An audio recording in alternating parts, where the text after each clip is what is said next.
line of work, I talk about dreaming as the expression of cellular intelligence.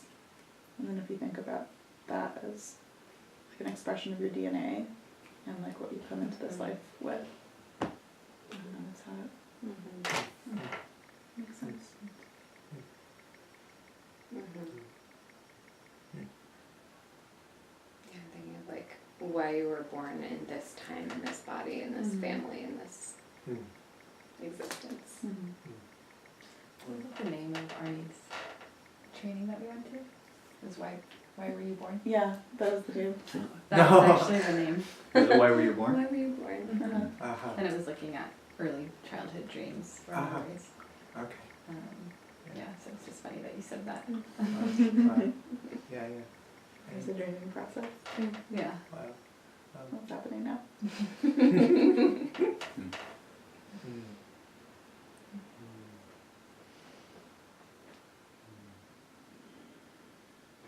I noticed that when you between what you're saying in the room right now, I noticed that somehow for me like something starts to shift in the environment in the room.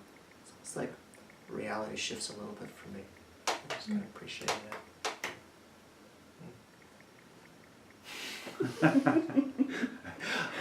I'm guessing that the three of us shared a moment about the workshop. That's sort of just what I felt. Cool.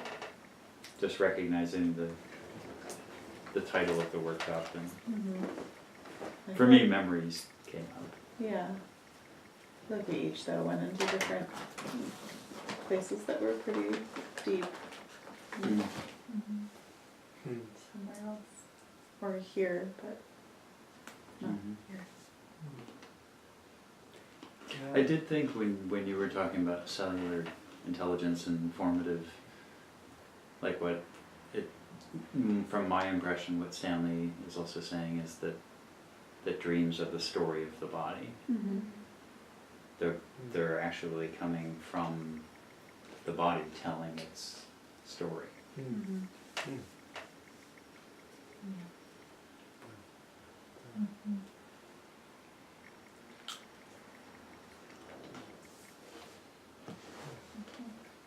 like that. Well, thank you.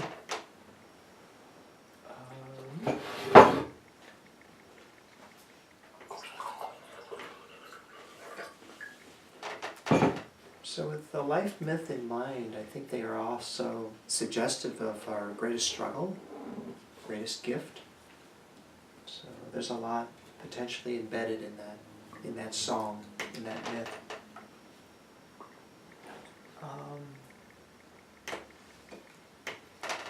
Also dreams and in life, I don't understand holographic reality or holograms very well. But what I understand a little bit of, or I think I understand, is just that with holograms, like you take this crystal, let's say it has an image of a cat on it, and you break the crystal, the smaller pieces of the crystal still have that image of the cat, and so you shine the laser through it to get that holographic image, and you still get the image of the cat. You don't get like its leg or its eye, you get the whole cat, but with lesser resolution. And I think there's some ideas that suggest that life is actually holographic, and that you can take any part of the person, you can break the person apart, say, you can take any part of the person, you still find the overarching theme. So with that in mind, I think it's also cool to see, well, does the life myth show up in our best and worst relationship stuff? Does it show up in our most terrible physical symptoms? Does it show up in our peak experiences? Does it show up in our addictions?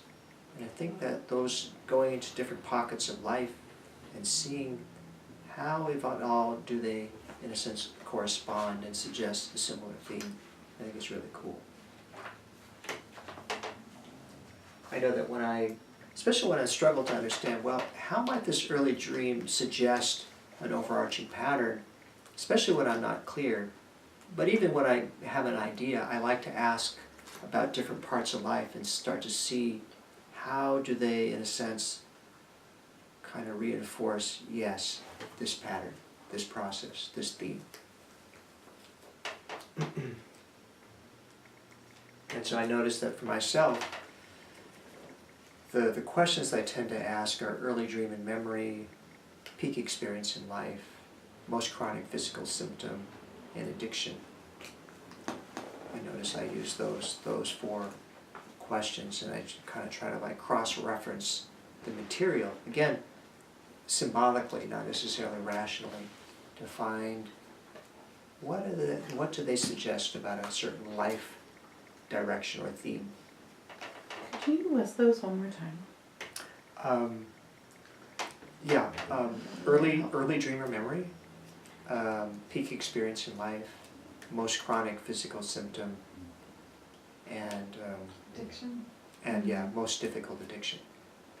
Arnie suggests that people often have two addictions. One goes more in supportive of your primary process, and one goes more in the direction of your more troubling self that you don't know as well. It's a harder addiction to deal with. Mm-hmm.